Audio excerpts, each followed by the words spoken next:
La fête se termine, vous reprenez le volant après avoir bu un peu, ou consommé du cannabis ou une autre drogue. Vous vous dites que tout va bien, mais la loi, elle, ne vous pardonnera pas aussi facilement.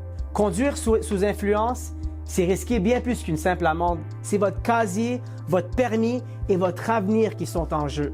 La conduite avec les capacités affaiblies par l'alcool, la drogue ou un mélange des deux est une infraction criminelle au Canada. Ce n'est pas une infraction de conduite ou routière.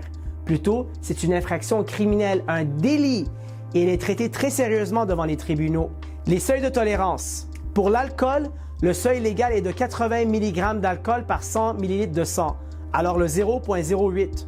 Pour le cannabis, c'est 2 nanogrammes de THC par millilitre de sang, avec des sanctions sévères à partir de 5 nanogrammes. En cas de mélange d'alcool et de cannabis, les conséquences sont aggravées, même à faible dose. Les sanctions possibles: 1. Suspension immédiate du permis de conduire. 2. Amende minimale de 1000 $.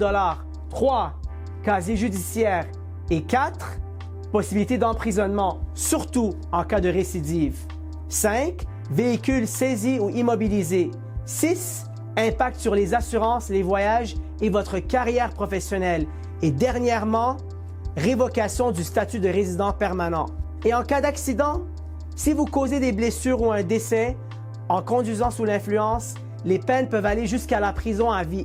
Un moment d'inattention peut ruiner des vies, y compris la vôtre. Ce qu'il faut retenir: refuser l'éthylomètre ou le test de dépistage est aussi un crime, passible des mêmes sanctions qu'une conduite avec faculté affaiblie.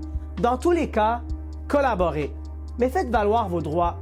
Demandez de parler à un avocat immédiatement. Je suis Maître Nazar Saati, avocat en droit criminel et de l'immigration. La conduite avec les capacités affaiblies n'est pas une erreur banale, c'est un délit grave, avec des conséquences durables. Si vous êtes confronté à une accusation, faites-vous accompagner sans délai, en collaboration avec le Centre d'écoute et d'aide pour les Maghrébins au Québec. Pour poser vos questions ou obtenir de l'aide gratuite, allez à soutienmaghreb.ca/vos questions.